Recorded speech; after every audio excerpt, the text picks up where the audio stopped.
Good morning. Welcome to Inquisition Update. My name's Tom Fress, and I'll be your host for the next hour. You're listening to FirstAmendmentRadio.net. Thanks for tuning in, everybody.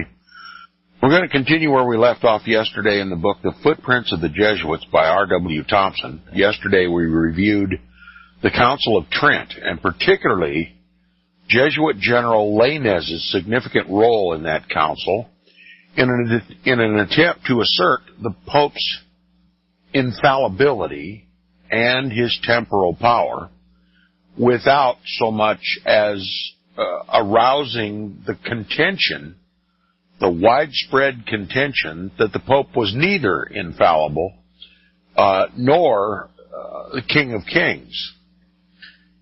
And he did so by twisting the Scriptures, as is typical of those allied with Satan.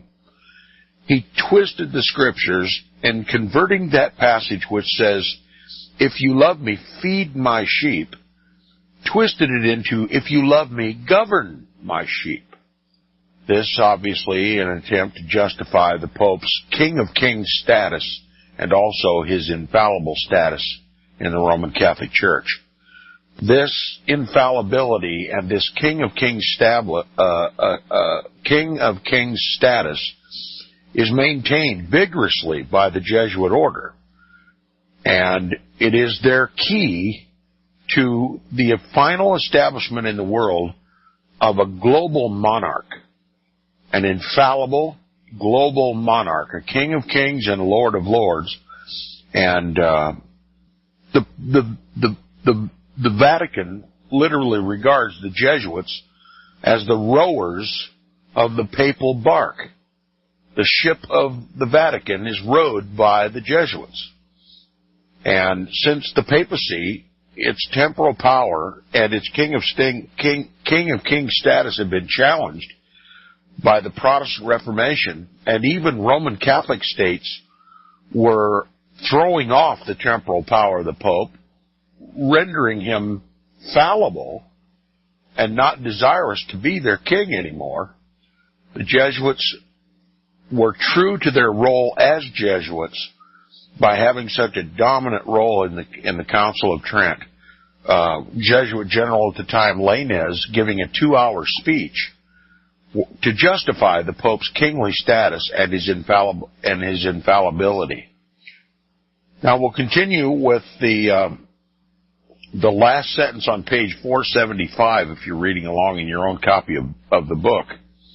It says, "The Council of Trent did not decree the infallibility of the Pope, and would have failed in the attempt to do so if it had been persisted in, on account of the popular odium in which that doctrine was held after the schisms brought on by the papacy had rendered it absolutely necessary to the life of the Church that the councils of Constance and Basel should expressly deny and condemn it, by declaring that a general council, as the representative of the Church, was superior to a pope." Okay, that was what was determined in these two Vatican councils, the Council of Constance and the Council of Basel, that the councils represented the Church, and that not all power and infallibility was vested in the popes. So we have a contradiction of the history and teaching of the Roman Catholic Church.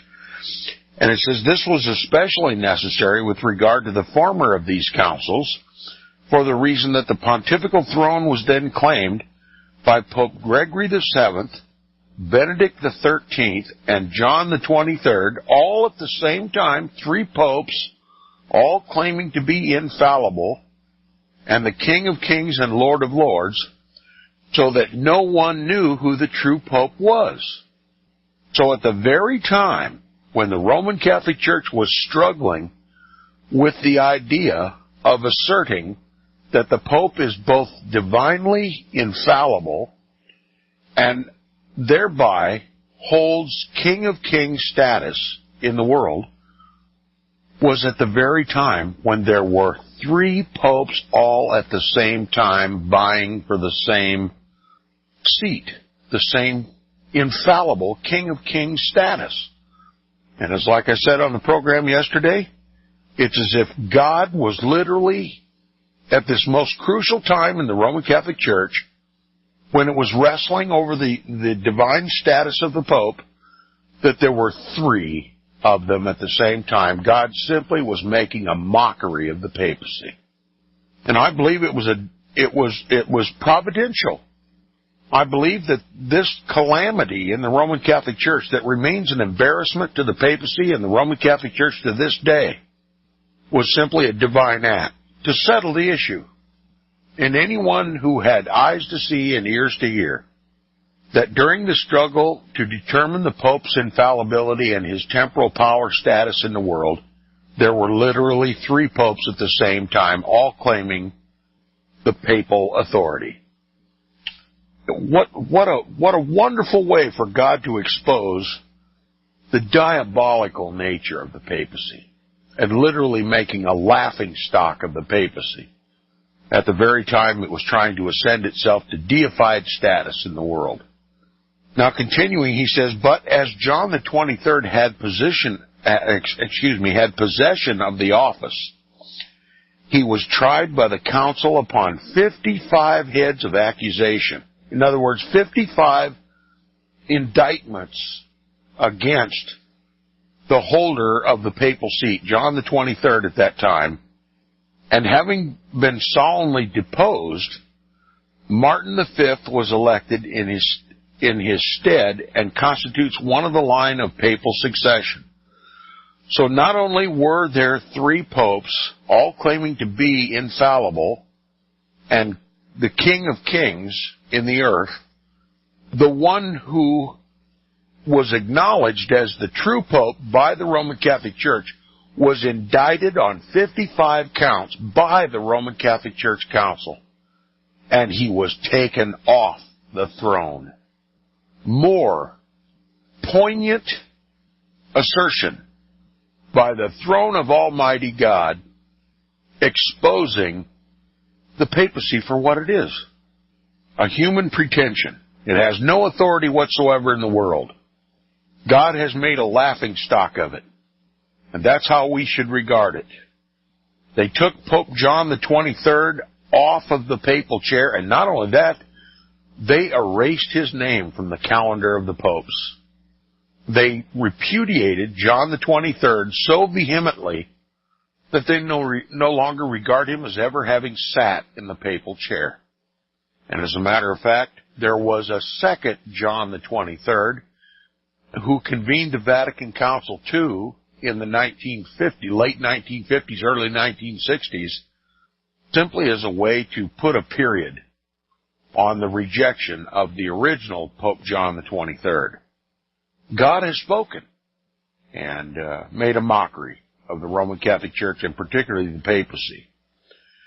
Now, in face of these well-known facts, however, the Council of Trent, under the artful manipulations of Jesuit General Lainez, with the Pope to back him, went as far as it could in that direction, that is, proclaiming the Pope's infallibility, without arousing the popular indignation. The legates of the Pope, headed by Jesuit General Lainez, would willingly have passed a decree of the Pope's infallibility, yet there were a number of bishops who were not prepared to accept the Jesuit theory that instead of deriving their jurisdiction and authority from the divine law, it was derived solely from the Pope.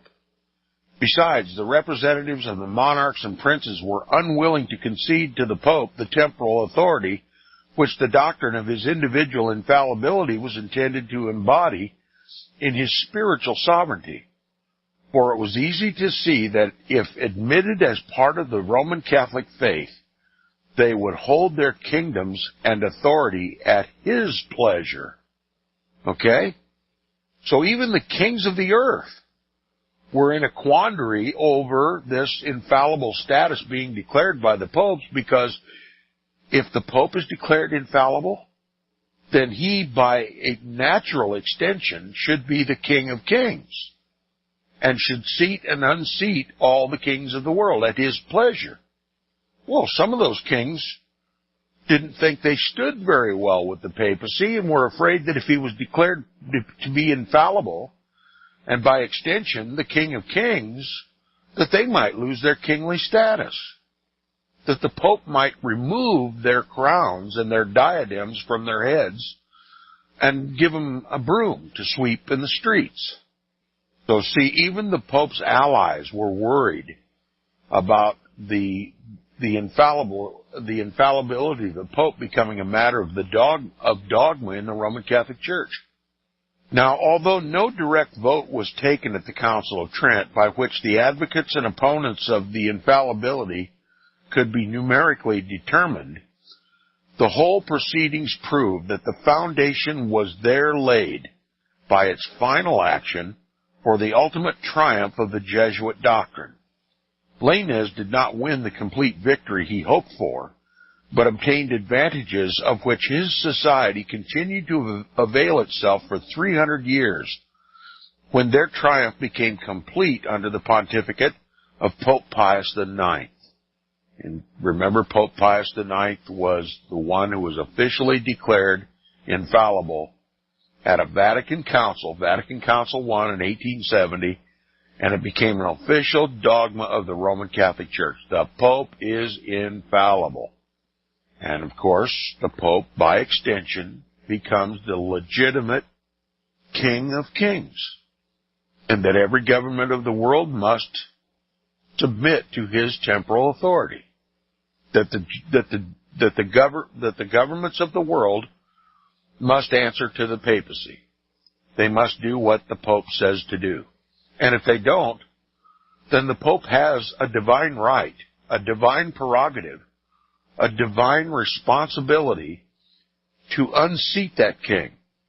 And if that is not popular, then to simply kill him. And that's what happened to John F. Kennedy. Now, during that protracted period the fortunes of the Jesuits were shifting, favored by some popes and opposed by others. But during all these years, the society clung with the most stubborn tenacity of purpose to the teachings of Jesuit General Lainez, as announced in the Council of Trent. Notwithstanding the members were held in almost universal odium in all their enlightened nations, and the society was tried, convicted of numerous public crimes, and suppressed by one of the most distinguished of the popes, Pope Clement XIV, and found shelter from the popular indignation under protections afforded them by the enemies of the Roman Catholic Church, they at last succeeded in being re-established to serve, quote, the Allied Powers, unquote, that is, the Holy Alliance, in the defense and preservation of absolute monarchism. Now, thus regaining a share of their lost influence under the fostering care and patronage of the papacy, they ultimately became enabled, only about 2 decades ago, to hold the pen and steady the nerves of Pope Pius IX when preparing the decree of his own infallibility and that of the popes, quote, from St. Peter to the end of the world, unquote. Nor were the popes themselves idle during these 3 centuries of conflict between progress and retrogression, enlightenment and ignorant superstition. Like skillful politicians, as many of them were, they employed the appointing power confided to them by the Church to create a large body of cardinals and bishops who were held together like an army corps by solemn oaths of fidelity to the papacy. The march of this ecclesiastical army was slow from necessity, because these who had been supposed to be mere animals were gradually brought within the light of the Reformation. But it was steady, nevertheless, for the reason that the stake played for was great, and the courage imparted by the Jesuits was stimulating. At last the forces were sufficiently consolidated, and the cardinals and the bishops sufficiently submissive to hazard the fortunes of the papacy upon a single cast of the die. Accordingly, the Vatican Council of 1870 was brought to the point of decreeing the infallibility of all the popes as the last resort, in order, if possible, to drive back the waves of the Italian Revolution and rescue the temporal power of the papacy from impending destruction and make its future secure by engrafting a repudiated Jesuit dogma upon the settled and recognized faith of the Church. So at a most inopportune time, when the Pope's infallibility and his temporal power were the most questioned throughout history, the Jesuits did the impossible, proving their divine order. They did the impossible. They declared the Pope infallible. And that's the status of the Pope today. Doesn't matter what the world thinks of it. The popes operate from a position of infallibility, divine status, King of kings and Lord of lords. And the nations, the governments of the nations, must conduct themselves accordingly. And that's the condition the world lives under today. The dogma that the Pope is infallible and he is the lawful, divinely inspired, divinely appointed King of kings on the earth as the replacement of Christ on earth. That's the position from which the papacy operates. And nobody can have a correct perception of the papacy unless he understands this dogma of papal infallibility and what it bodes for the world. One cannot view the papacy when he speaks on the television or when he writes an encyclical or a papal bull without understanding what position he comes from. And that's why the general run-of-the-mill people in this country and around the world are oblivious to the amount of power that the papacy wields in all the governments of the world. That's why the world is oblivious to the fact, not the assertion, the fact, that the New World Order is simply the Old World Order restored on a global basis. The Pope rules the world, and the Jesuits row his boat. Now, chapter 26 is the conclusion of this work. We've been reading and studying this book for a long time, but R.W. Thompson's going to wrap it up for us. He says the triumph achieved by the Jesuits in the Vatican Council of 1870 by the passage of the decree of papal infallibility inspired the most excessive enthusiasm among the ecclesiastic defenders of the temporal power. They vainly supposed that it was a special intervention of Providence to drive back the revolutionary tide and overwhelm the Italian insurgents who were seeking merely to establish their right to enact their own laws as bear upon their own temporal interests, leaving the ancient faith of the Church, as their fathers had maintained it for centuries, entirely undisturbed. Pope Pius IX was present in the council, and when the event was announced, excitedly exclaimed, "Consummatus est," considering, says the impulsive narrator, that Peter had spoken. The same author, as the historian of the council continues, quote, "At that instant, a terrific thunderstorm burst over the basilica. It was occasionally enveloped in profound gloom, and the forked lightning darted through and made darkness visible. And peal after peal of thunder rumbled over the council hall and towering dome." He says all were awestruck at the convulsion of the elements and at the mysterious breathings of the Holy Ghost whispering, "The Pope is infallible," unquote. That's how the First Vatican Council ended. After the decree of papal infallibility, after it was finally uttered the words "consummatus est," which means it is finished, God let loose a thunderstorm that was awesome.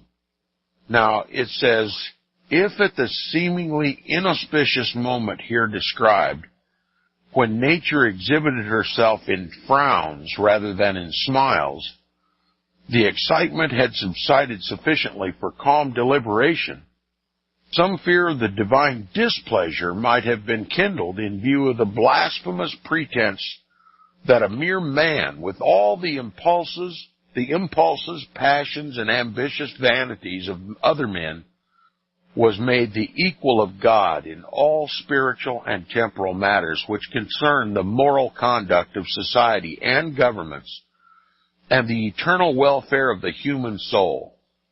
No body of men ever assembled before in the course of all the ages had ever ventured to announce so palpable a perversion of the teachings of Christ, whose whole intercourse with mankind was designed to teach meekness and humility as the distinguished characteristics of a Christian life.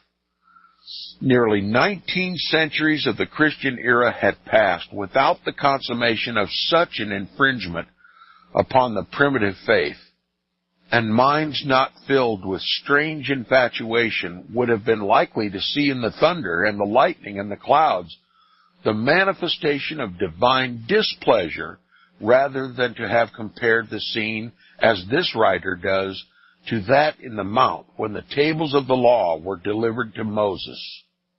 But no such deliberation then existed, nor did it attend the proceedings of the Vatican Council. The decrees were prepared beforehand under the dictation of Pope Pius IX, like those made ready by Innocent III for the Lateran Council of 1215, assembled to condemn the pretended heresies of the Albigenses, to give renewed strength to his temporal power, to gloss over his usurpations, and give papal sanction to the horrible persecutions of the Inquisition. No amendments were allowed. An attempt was made to strike out the anathema, but as that would have been a surrender of the coercive power, it failed. The council, as heretofore stated, was far from being full when the final vote was taken, many members having voluntarily withdrawn to signify their opposition to the decree, after having failed in every expedient to defeat it.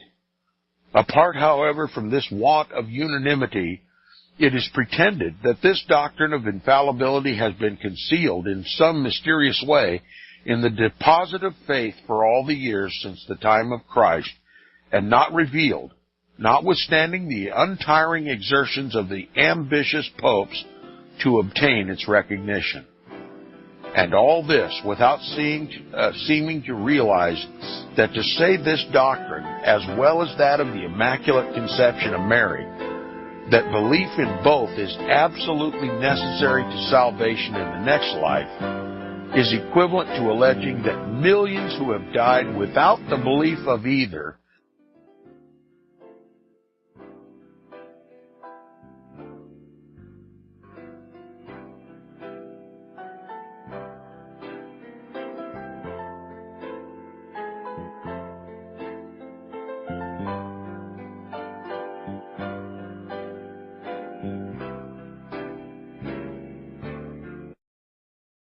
$100 days, 100 subscribers at $7 will bring FirstAmendmentRadio.com to the minimum level necessary to sustain it through 2015. Go to support.FirstAmendmentRadio.com. $7 a month. Really, you can afford that for our Protestant First Amendment rights and the gospel of the kingdom message. Where your heart is, there will your treasure be also. Go to support.FirstAmendmentRadio.com. I know you all want answers, and believe me, so do I, and I'll do my best to get them. Have you seen the Left Behind movies? Have you read the Left Behind fictional book series? Not everyone believes Left Behind is true prophecy. Some may even regard as conspiratorial the mainstream re-release of the Left Behind movie, with actor Nicolas Cage portraying the main character, as an attempt to further reinforce in the minds of all this perception of false prophecy, in order to condition the masses for the play about to begin. Because they see the world stage shaping to fulfill what they have been led to believe is sound biblical interpretation, a left-behind rapture scenario. This false view of prophecy is reinforced in the mind, not only of its adherents, but also includes those who have been merely exposed to the specific media. Is it possible that false prophecy can be fulfilled? The rapture theories have always been in dispute. Pre-trib, mid-trib, and post-trib disputes have risen up in exclusively evangelical circles of recent history, so that when true believers don't suddenly disappear, this element will easily go by the wayside when all see a new Jewish temple begin to be built. Will this be part of the great delusion that will come upon the whole earth? It seems that this great prophetic delusion has already overcome practically the entire American evangelical and Christian world. Get the book, The Rapture Will Be Canceled. To learn more, visit crosstheborder.org. That's CROSS, crosstheborder.org.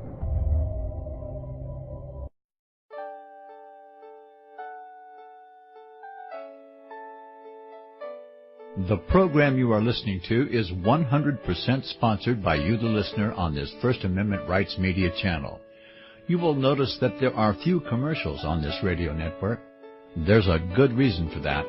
Corporate advertising dollars come with strings that limit program content. So without your help, these programs cannot continue on Internet or our several affiliates. If you benefit by the educational law programs, we ask you to give. If you are admonished or nurtured by the Bible and ministry programs, we ask you to give. If some voice a cause that you are passionate about, we ask you to give. If you believe in any of these, we ask you to support them as you would a missionary on a continual basis, as if giving a tithe for missionary radio. These programs are not commercially viable and must be supported by those faithful to the cause of truth. Look for the button to sponsor your favorite programs at our listen and schedule pages on the Internet. Then, when you subscribe, we will send you the last quarterly MP3 CD of that program immediately, and continue to do so with each new quarter. We will also give you unlimited archive access to all of our programs. We're asking you to give much less than a tithe, so that you may also send support directly to a particular program host, cause, and anywhere else the Spirit may lead you. Do all to the glory of our God and Creator, for His holy nation, the only kingdom that will last forever. Thank you for listening.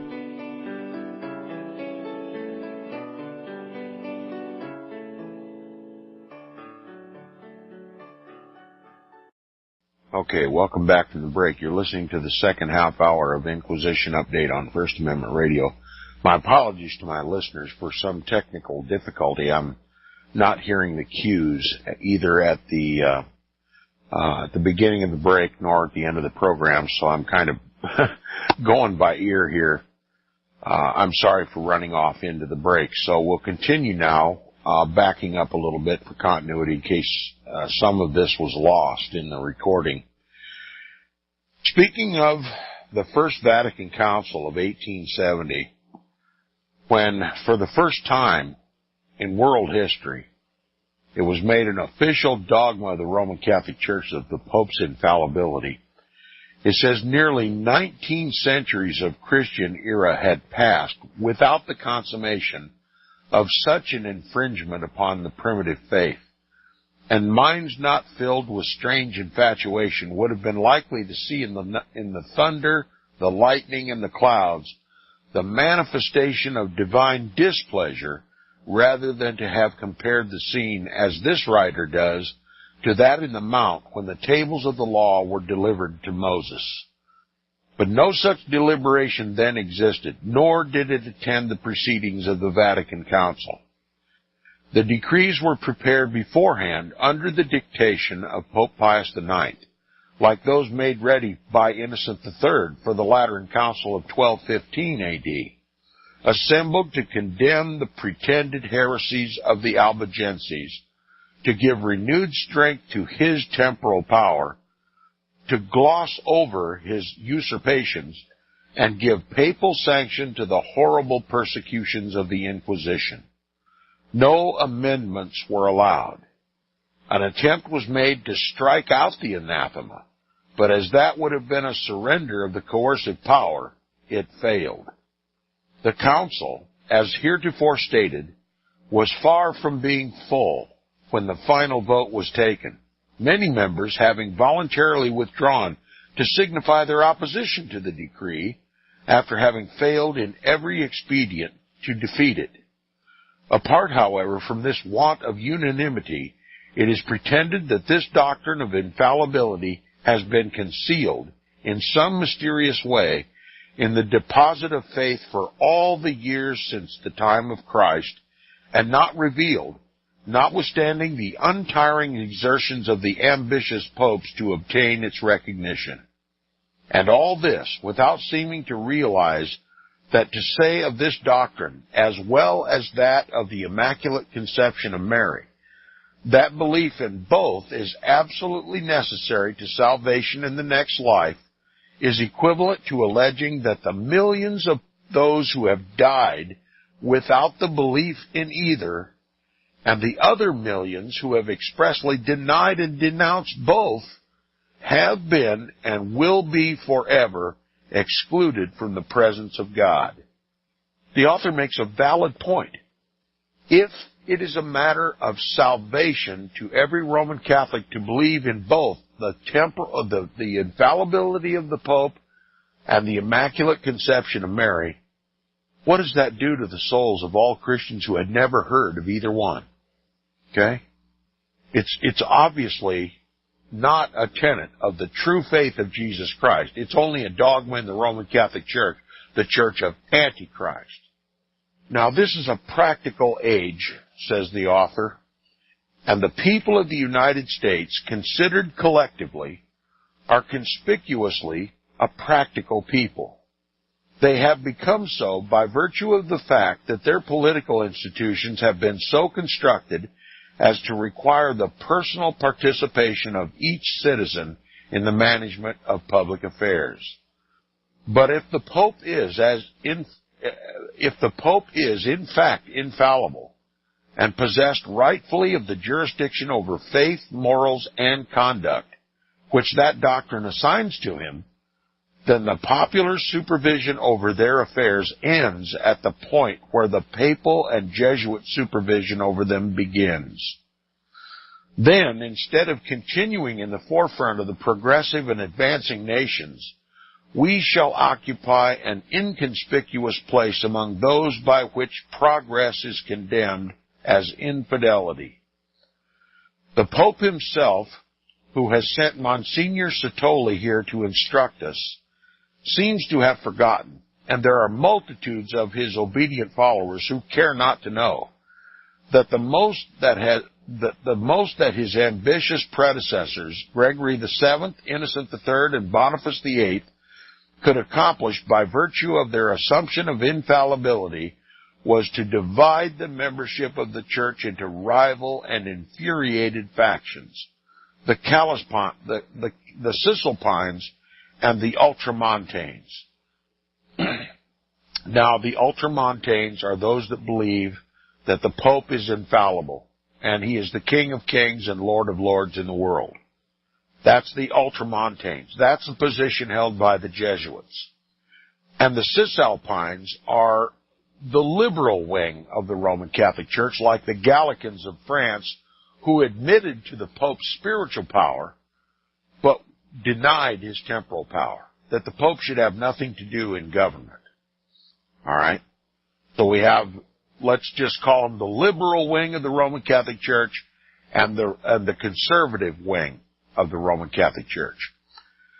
Now, the former, that is the Cisalpines, adhered to the religion of the Gallican Christians by limiting the Pope's supremacy to spirituals alone, while the latter, as he now does, extended it to absolute spiritual sovereignty to such a degree over the world as included all temporal matters concerning the interests of the Church and the papacy.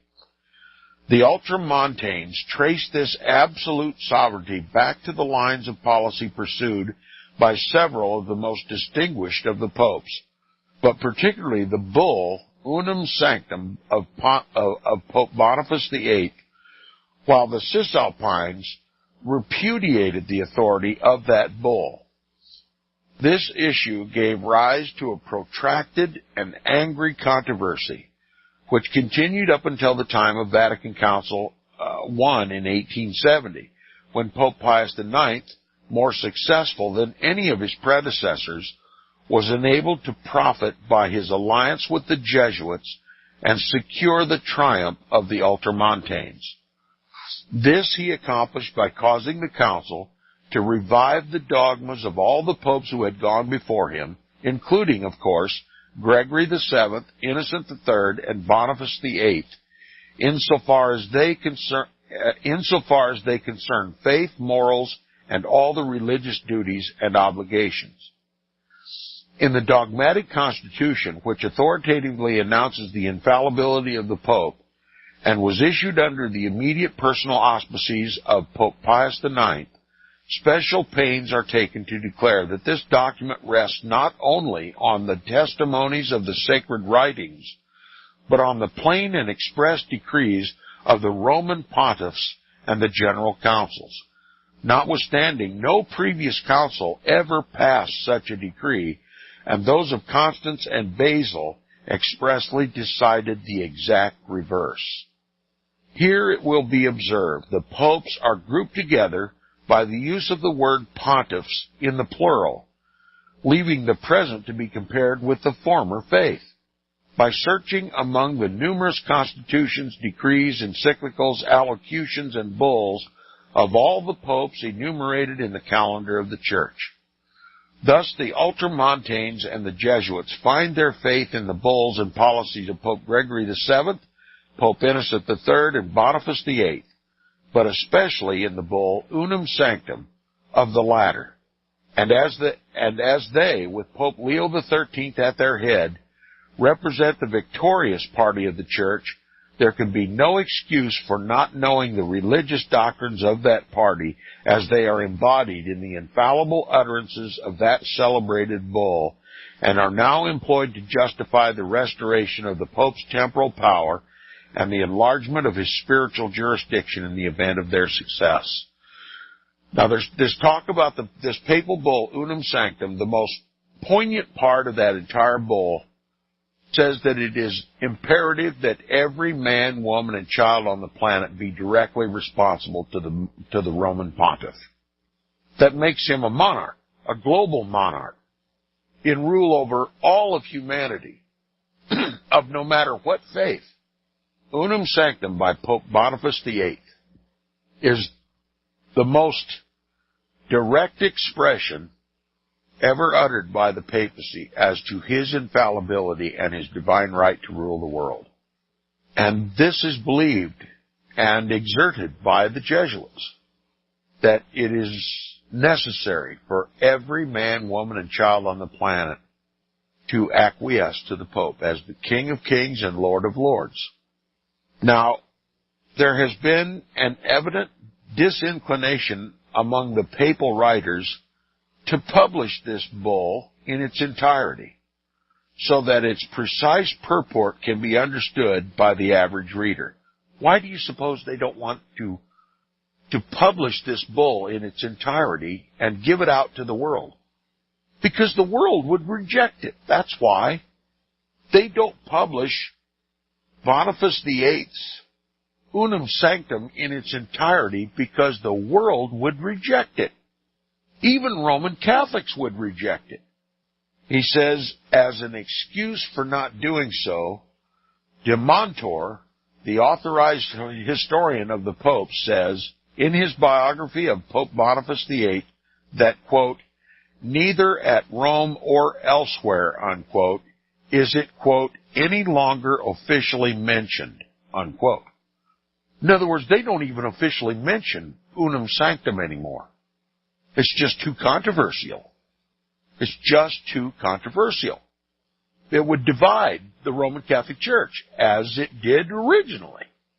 Now he says, although this was said before the Vatican Council decreed the infallibility of all the popes, of course including Boniface VIII, yet the concealment of the plain and obvious meaning of this bull was not excused even then, for the reason that its whole object was to define the relations between the spiritual and the temporal powers, and consequently furnishes the highest official and ex cathedra evidence of the faith of the Church as then maintained by its chief functionary, whether he was or was not infallible. If, however, he was infallible, as the Vatican Council of 1870 has decreed, then it is conclusively proved that the bull Unum Sanctum sets forth the true faith as recognized by the Ultramontanes, the Jesuits, and all those who accept the Pope as infallible teachers and guides.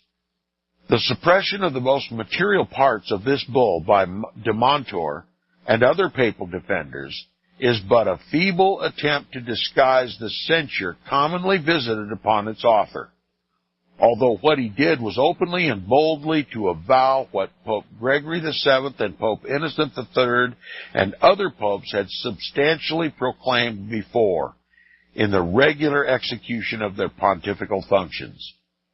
De Montor follows de Meister and is content, like the latter, to state some of its conclusions, omitting the most prominent and the important. Among the concessions he has made is an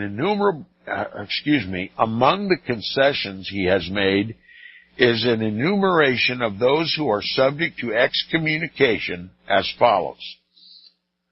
All right, in this bull Unum Sanctum, here's a list of those who are ipso facto excommunicated from the Church.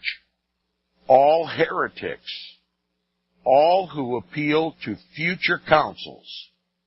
In other words, if you won't accept the Pope's infallible decrees as infallibly true and obey them even in conscience, and you rely upon a church council to make the decision instead of obeying the Pope, you are excommunicated from the Church. He says that is who deny the Pope's infallibility. Okay? If you appeal to a council, then you have denied the Pope's infallibility. That's what he's saying. The list continues. Those who are excommunicated who incite ecclesiastics who cite ecclesiastics before lay tribunals. In other words, if you put an ecclesiastic of the church, a priest or a pope, subject to a lay tribunal. Now, the inference is here pretty clear that the papacy, the infallible papacy, views even a church council as a lay tribunal. That if anyone tries to subject the Pope or any of his priests to the judgment of a lay tribunal, even a church council, he is excommunicated. He continues, he says, those who usurp the territory of the Pope's sovereignty. Now, what is the Pope's sovereignty? The entire globe. Okay? The Pope's sovereignty and the Pope's jurisdiction extends over the entire globe. The earth is mine and the fullness thereof, right? So if the United States, which has a distinct territory in the world, says, no, we won't allow the Pope to govern us, this United States is separate from the Pope's sovereignty and jurisdiction, and we will govern ourselves, then we are ipso facto excommunicated from the church. We're an heretical nation. Okay? You see why some of these things are left out of the general discussion about the bull Unum Sanctum? Those who usurp the territory of the Pope's sovereignty are excommunicated from the Church. And although he ventures to say, quote, the rest of the bull is unimportant, unquote, the plain fact is that both he and de Meister have omitted any reference to its most prominent parts, made now more prominent by the solemn decree of Vatican Council I that he is infallible. Whatsoever may have been the object of this suppression previous to the action of Vatican Council, and that there was some special object there, can be no reasonable doubt. The condition has since changed so that Boniface VIII, when announcing the faith to the whole Church, was as much infallible as Pope Pius IX or Leo XIII or any of his predecessors. We have seen that the decree of infallibility, by its express terms, embraces all the pontiffs among whom Boniface VIII played a most important and conspicuous part. Therefore, what he said concerning the relations between the spiritual and temporal powers, which necessarily involves the faith, all who assent to the doctrines of the Vatican Council are obliged to recognize as infallibly true. Consequently, all modern peoples, especially those of the United States, are interested in understanding what have been the doctrinal teachings of those popes whose potential influence, like that of Pope Boniface VIII, has shaped the course of the papacy. If it could once have been said, with seeming propriety, that each one of the popes spoke and acted for himself, and with reference to the period of his pontificate, that time no longer exists. For since the decree of the papal infallibility, the faithful are obliged to recognize each one as having defined the faith by the inspiration of the Holy Spirit, no matter whether it concerns the conduct of nations, peoples, or individuals. You see what the consequences comes out of a decree of papal infallibility? That he is God on the earth. That he is the voice of God on the earth. And there's no appeal to his decisions. There's no questioning his doctrines. And that every government of the world must bend its knee and kiss his ring, just like the presidents of the United States do. And that his jurisdiction extends over every nation, every people, and every individual. Now, if this is not Antichrist, I beg my listeners to tell me who is Antichrist. The bull Unum Sanctum was specially intended to define the faith, and therefore what it contains concerning the relations between the spiritual and temporal powers should be scrutinized with the utmost care by those who think that the popular form of government is conducive to human propriety and happiness. Especially should this be done by the people of the United States, who attribute their wonderful growth and development to the separation of church and state, and the subsequent escape from the multitude of ills inflicted upon the European nations by papal and ecclesiastical dominion, not the least of which were justified by this celebrated bull by Pope Boniface VIII, to say nothing now of like assumptions of power by either equally ambitious popes. The learned and impartial Gosselin has given this bull in these words, quote, the gospel teaches us that there are in the church, and that the church has in her power, two swords, the spiritual and the temporal, both in the powers of the church. But the first must be drawn by the church and by the arm of the sovereign pontiff.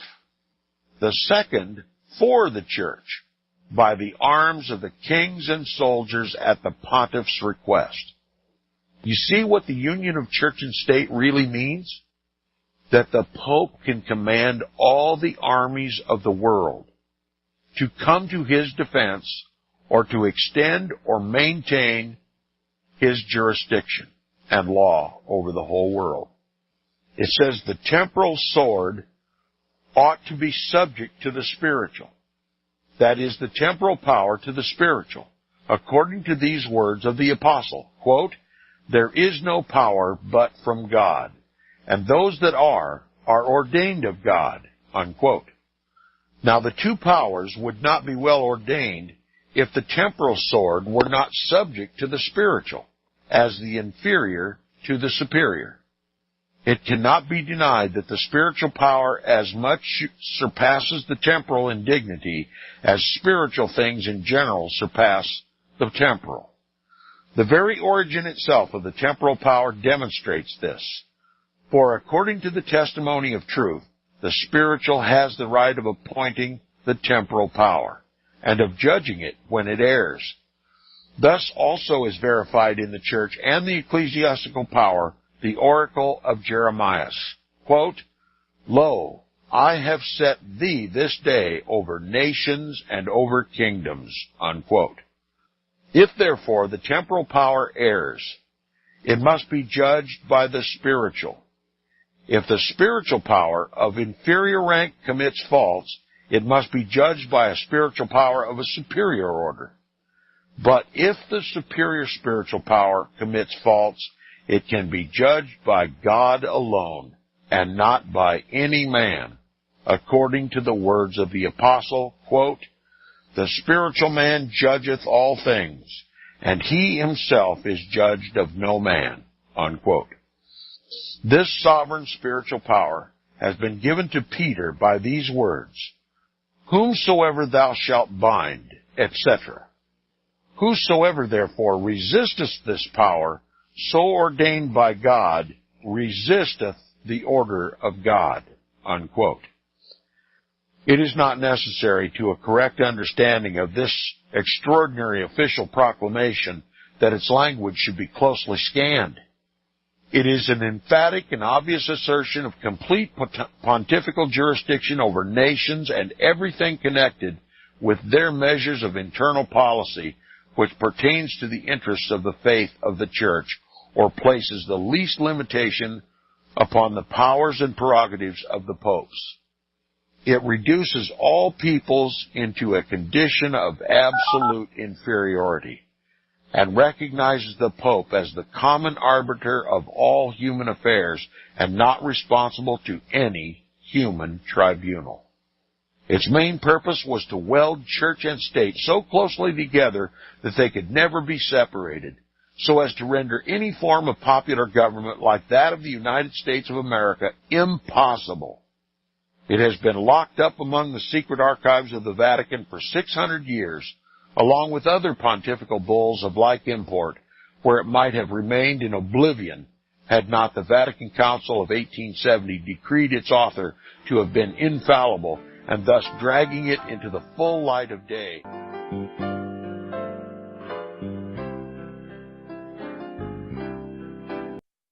Visit crosstheborder.org, CROSS, crosstheborder.org, to get your print, EPUB, or PDF version of the book, The Rapture Will Be Canceled. That's crosstheborder.org. I know you all want answers, and believe me, so do I, and I'll do my best to get them.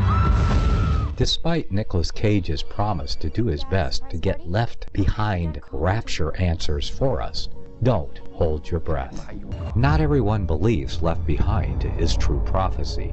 Some may even regard as conspiratorial the mainstream re-release of the Left Behind movie, with actor Nicolas Cage portraying the main character, as an attempt to further reinforce in the minds of all this perception of false prophecy, in order to condition the masses for the play about to begin.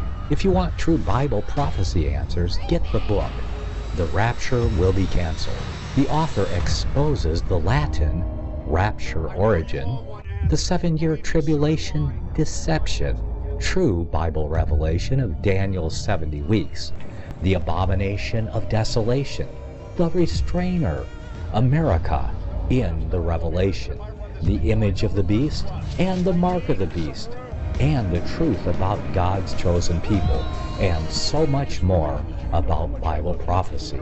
This book will shatter the Left Behind paradigm of future events. Get the book, The Rapture Will Be Canceled. Visit crosstheborder.org, CROSS, crosstheborder.org, to get your print, EPUB, or PDF version of the book, The Rapture Will Be Canceled. That's crosstheborder.org.